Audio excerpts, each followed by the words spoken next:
Hello बच्चों, स्वागत है आप सभी का क्लास 10th पार्ट 4 संस्कृत साहित्य लेखिका में। संस्कृत साहित्य के लेखिकाएं जितने भी हैं टोटल में अध्ययन कराया गया है।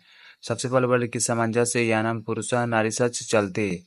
समाज की जो गाड़ी है नारी मतलब स्त्री और पुरुष दोनों से चलती है। बोले कि साहित्य अपि उभयो समान महत्व। बोले कि साहित्य में ये दोनों का समान महत्व दिया गया है। जो भी मतलब साहित्य हम लोग का जो ग्रंथ है उसमें स्त्री और पुरुष का समान महत्व को दिया गया है। आगे बोले कि अधुना सर्वभाषु भाषासु साहित्य रचनायां स्त्रियः अपि तत्परा सन्ति यश्च लभ्यन्ते। बोले कि आजकल आजकल सभी भाषाओं की साहित्य रचना में स्त्री भी तत्पर है और यश भी पा रही हैं। बोले कि आजकल की जितनी भाषाएं हैं उसमें स्त्रियां भी जो है वो बहुत ही यश पा रही हैं। आगे बोल रहे हैं इसमें कि संस्कृत साहित्य प्राचीन काल देव साहित्य साहित्य मृद्धो ये योगदानम न्यूनाधिकम प्राप्यते। इसके आगे बोल रहा है कि संस्कृत साहित्य में प्राचीन काल से ही साहित्य को समृद्ध करने में दोनों का योगदान कम अधिक के रूप में प्राप्त होता रहा है। बोले कि जो भी मतलब साहित्य जो ग्रंथ है इसमें स्त्री और पुरुष दोनों का समान महत्व पाया जा रहा है प्राचीन काल से ही। आगे बोले कि पाठे अस्मिन्नति प्रसिद्धाना लेखिका नामयो चर्चा वर्तते एन साहित्य निधि पूर्णे तासाम योगदानम ज्ञातते। इसके आगे इसका अर्थ बोल रहा है कि इस पाठ में अति प्रसिद्ध लेखिकाओं का ही चर्चा है। इस पाठ में जितने भी अति प्रसिद्ध लेखिका हैं उन्हीं लोगों का चर्चा किया गया है। बोले कि जिससे साहित्य जिसे बोले कि साहित्य खजाना को भरने में उन स्त्रियों का योगदान के बारे में जानकारी होती है। और कि जिसके बारे में साहित्य जो ग्रंथ है उसके खजाने को भरने के लिए जो स्त्रियों का योगदान है उसी के बारे में जानकारी दी गई है। तो पहला पैराग्राफ जो था आपको अच्छे से समझ में आ गया होगा। इस पैराग्राफ में बताया गया है कि समाज की गाड़ी स्त्री और पुरुष से चलती है।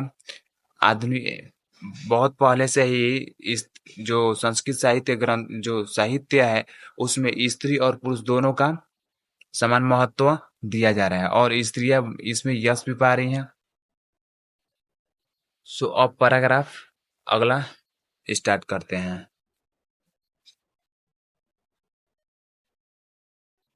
अगला पैराग्राफ बोल रहा है बोले कि विपुलम संस्कृत साहित्य विनय कविभू शास्त्रकारेश्च संवर्धिनम।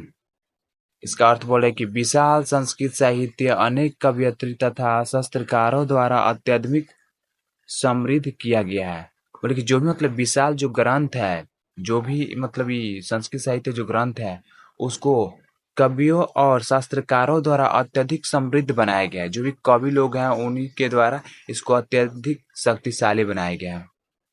आगे बोले इसमें कि वैदिक कालदस्यरम शास्त्रकारम काव्यनश्च रचने संरक्षणे यथा पुरुषा दत्तचिताः।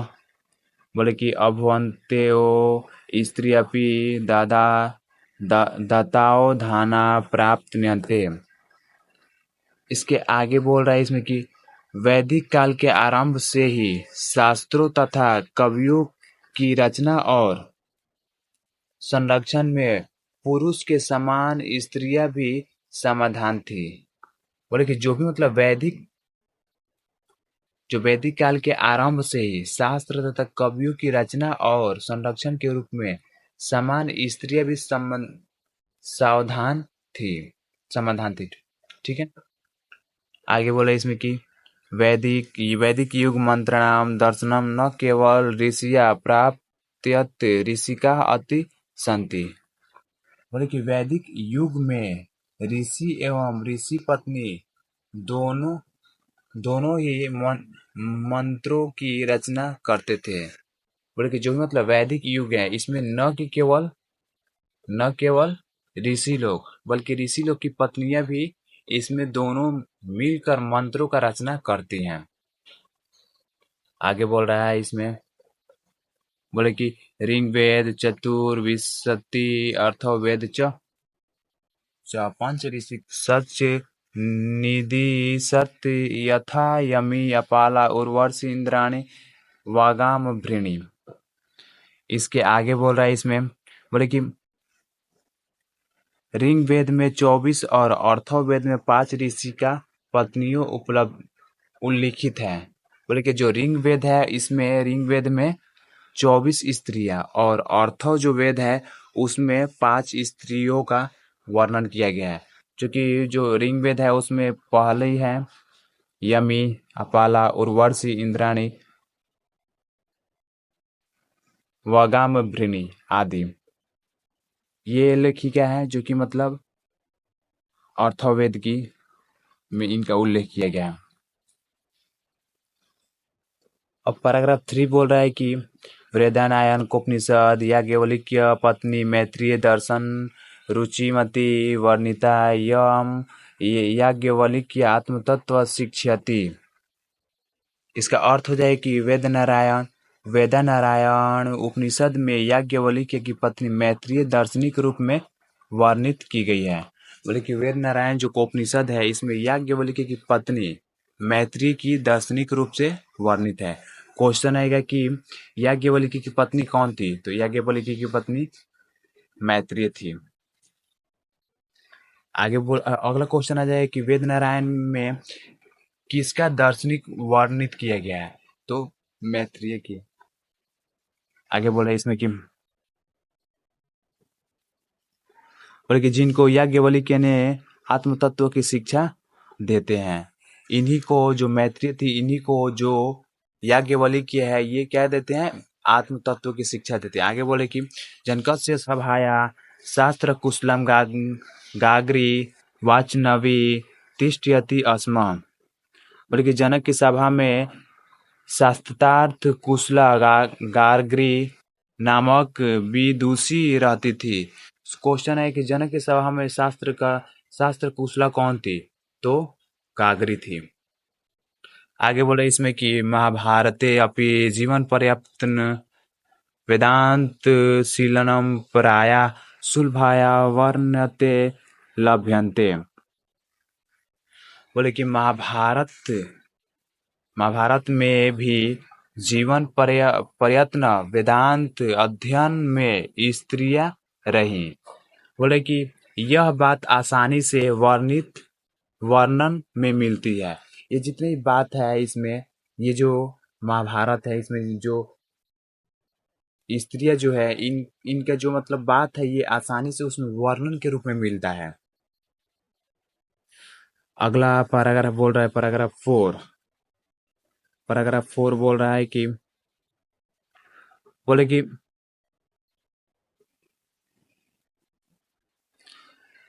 लौकिक संस्कृत साहित्य प्राणे चत्वारिंशत् कवयित्री सर्व सार्धशत् पद्यानि स्फुट रूपेण इस्ततो लभ्यन्ते।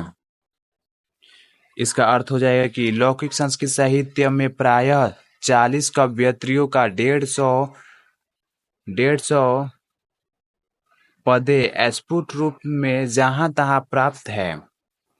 क्वेश्चन आएगा कि लौकिक संस्कृत साहित्य में कितने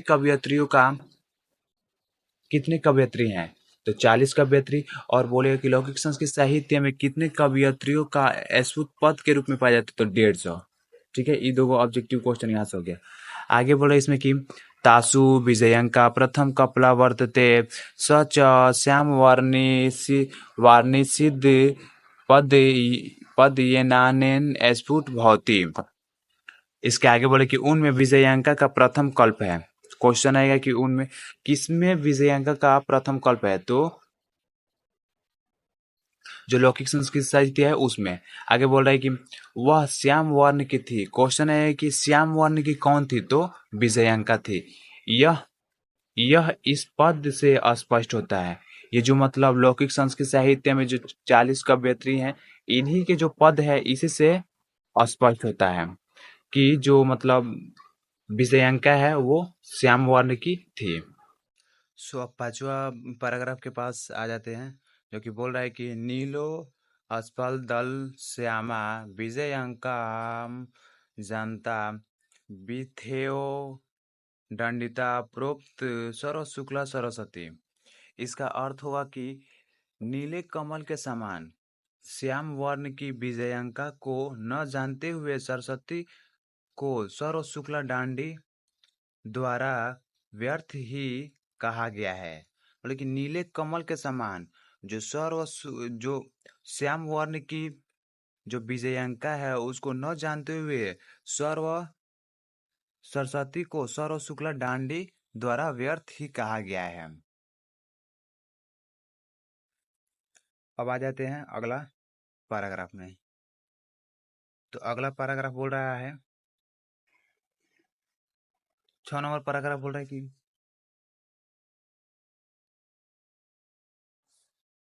बोले कि तस्याः काल अष्टम सती मित्व मियते। इसका अर्थ हो जाएगा कि उनका समय 8वीं शताब्दी अनुमान किया गया था।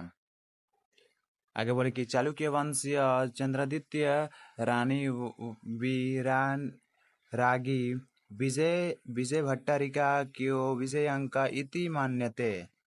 बोले कि अनेक विद्वानों को मानना है कि चालुक्य वंश के राजा चंद्रादित्य की रानी विजय भट्टारिका ही विजयंका है। आगे बोल रहे इसमें कि किश्च किश्च शिला भट्टारिका देवकुमारिका रामभद्रम्बा प्रोक्तयो दक्षिण भारतीय संस्कृत लेखिका स्फु स्वरूप फूट पदे प्रसिद्धा। इसके आगे बोल रहा है कि कुछ और शीला भट्टारिका देवकुमारिका रामभद्रम्बा आदि दक्षिण भारतीय संस्कृत लेखिकाएं की कविताएं प्रसिद्ध है। क्वेश्चन है कि संस्कृत भाषा की कविताएं जो है दक्षिण भारतीय में कौन कौन लेखिकाएं हैं, तो हो जाएगा विजयंका हो जाएगा, शीला भट्टारिका हो जाएगा, देवकुमारिका रामभद्रम्बा आदि दक्षिण भारतीय लेखिकाएं प्रसिद्ध कविताएं हैं। इसके अगला पैराग्राफ बोल रहा है, 7 नंबर पैराग्राफ बोल रहा है कि बोले कि विजयंग विजयनगर नगर राज्यस्य नरेशाः संस्कृत भाषाया संरक्षण कृत प्रयास आसन्ति विदितो। बोले कि विजयनगर के राजा ने संस्कृत भाषा की रक्षा के लिए जितना प्रयास किया वह ज्ञात ही है। इसके आगे बोले कि तेषा मन्यता पूरे पी संस्कृत रचना कुशला राज्ञो भवन कंपन राजस्य चतुर्दश कतम राज्ञी गंगा देवी मधुरा विजयम इति महाकाव्य स्व स्व मीने मधुरे विजय घटना नामिश्रित रचयत तद्राल तद्राल क्रायण सनि सन्निवेश आवजतो वर्तते। इसके आगे बोले कि उनके अंतःपुरे में सरस्वती के कुशल रचना हुए। 14वीं शताब्दी में कंपन राय की रानी गंगा देवी मधुरा विजयम नामक महाकाव्य की अपने स्वामी विजय घटना के आश्रय में रचना की। उसमें अलंकारों का सुंदर प्रयोग किया। क्वेश्चन है कि 14वीं शताब्दी किनका समय था, तो कंपन राय की। क्वेश्चन ये भी आएगा कि कंपन राय की पत्नी का नाम क्या है, तो गंगा देवी। गंगा देवी ने किस महाकाव्य की रचना की, तो इसका हो जाएगा विजय मधुरा विजयम नामक आंसर हो जाएगा किस का महाकाव्य का तो मधुरा विजयम। ठीक है। अब अगला पैराग्राफ, पैराग्राफ 8 कह रहा है तास्मिन् नयो राज्ये षोडशशतके शासनं कुर्वत् अच्युतराजस्य रानी तिरुमलम्बा वर्धामिकाप्रेयण नामक प्रौढ़ चंपू काव्य रचयत। बोले कि उनके ही राज्य में 16वीं शताब्दी में राज्य करते हुए अच्युत राय की रानी त्रिमलंबा ने वर्धामिका परिणय नामक विशाल चंपू काव्य की रचना की। क्वेश्चन आएगा कि 16वीं शताब्दी किसका समय था, तो अच्युत राय की। अच्युत राय की पत्नी का नाम क्या था, तो त्रिमलंबा। आगे बोले कि तथ्य संस्कृत संस्कृत गद्यस्य छटा समस्त समस्त पदावल्य ललित पद विनयोसेन चात्यु शोभते संस्कृत साहित्य पर्याप्त दीर्घतम सरस्वती पदमपि तत्रैव लभ्यते। बोले कि उसमें संस्कृत गद्य की छटा तथा सुंदर पद विन्यास अति रमणीय है। संस्कृत साहित्य में लंबे समस्त पद का प्रयोग उसी में हुआ है। अब ये पैराग्राफ 9 पे चलते हैं। पैराग्राफ 9 बोल रहा है कि आधुनिक काले संस्कृत लेखिकासु पंडित छामाराव 1880-1993 ईस्वी नाम धैया विदुषी अति प्रसिद्धा। बोले कि आधुनिक काल में संस्कृत लेखिकाओं में पंडिता छमाराव नाम की विदुषी बहुत प्रसिद्ध थी। क्वेश्चन है कि आधुनिक काल में कौन सबसे ज्यादा विदुषी के रूप में प्रसिद्ध थी, तो पंडिता छमाराव। अगले की तया स्वपितुः संस्कृत पांडुरंग पंडितस्य महतो विशो जीवन चरित शंकर चरित इति रचयति। बोले कि उन्होंने अपने पिता पंडित शंकर पांडुरंग की महान विद्वता जीवन चरित पर शंकर रचना की। चरित पर शंकर रचितम की। क्वेश्चन है कि पंडिता छमाराव के पिता का नाम क्या था, तो पंडित शंकर पांडुरंग। अगला क्वेश्चन है कि पंडित पांडुरंग की सबसे महान रचना क्या थी, तो शंकर जीवन चरित। क्वेश्चन है कि पंडिता छमाराव ने किसका रचना की, तो शंकर चरितम की। वो अपने पिता के नाम पे ही अपना रचना की। अगला पैराग्राफ बोल रहा है 10 नंबर, लास्ट ही पैराग्राफ है, इसके बाद से पैराग्राफ खत्म। तो हम लोग अगला पैराग्राफ लास्ट पैराग्राफ को पढ़ लेते हैं, इसके बाद से जो ये चैप्टर होगा ये खत्म हो जाएगा। बोले कि गांधी दर्शन प्रभाविती सह सत्याग्रह गीता मिला लहरी कथा मुक्त वाली विचित्र परिषद ग्राम ज्योति इत्यादि अनेकान पद्य ग्रंथ प्राणित्वती। बोले कि गांधी दर्शन से प्रभावित होकर उन्होंने सत्याग्रह गीता मिला लहरी तथा कथा मुक्त वाले विचित्र परिषद ग्राम ज्योति इत्यादि अनेक गद्य पद की रचना की। जो विजयांका थी ना, पैराग्राफ जो बताए थे आप लोग को पैराग्राफ 9 में, इसमें जो विजयांका पंडिता छमाराव जो है, पंडिता छमाराव उन्होंने ही गांधी दर्शन से प्रभावित होकर बहुत सी प्रकार से क्या की, उन्होंने रचना की। इसके आगे बोल रहा है, बोले कि वर्तमान काले लेखन तासु कवयत्री पुष्पी दक्षिण वनमाला भवालकार मिथिलेश कुमार मिश्र प्राप्तियोते नोदिनम संस्कृत साहित्य पूर्यंती। इसके आगे बोले कि इस समय लेखन कार्य में संलग्न कवयत्री में पुष्पा दीक्षित वनमाला भवालकार मिथिलेश कुमारी आदि आए दिन संस्कृत साहित्य को पूरा करते हैं। बोले कि इसके तहत जितने भी मतलब लेखिकाएं हैं वो आए दिन जो वर्तमान काल जो चल रहा है, अभी का जो समय चल रहा है, आए दिन कोई ना कोई लेखक जो लेखिका लोग हैं वो अपना रचना दे ही रही हैं। ठीक है, तो ये कहानी यहीं पे होता है समाप्त। और इसका जो भी क्वेश्चन आंसर होगा अगले नेक्स्ट इसका पार्ट 2 वीडियो आएगा, उसमें आप लोग को कंप्लीट करा देंगे। ठीक है, इस थोड़ा वीडियो ज़्यादा लंबा हो गया। और इस कहानी को अच्छे से समझना बहुत जरूरी है। इस स्टोरी में से जो भी मतलब ये चैप्टर 4 है, इसमें से को फाइनल बोर्ड एग्जाम में कम से कम 6-7 नंबर का आता है, और 6-7 नंबर बहुत ज्यादा मायने रखता है।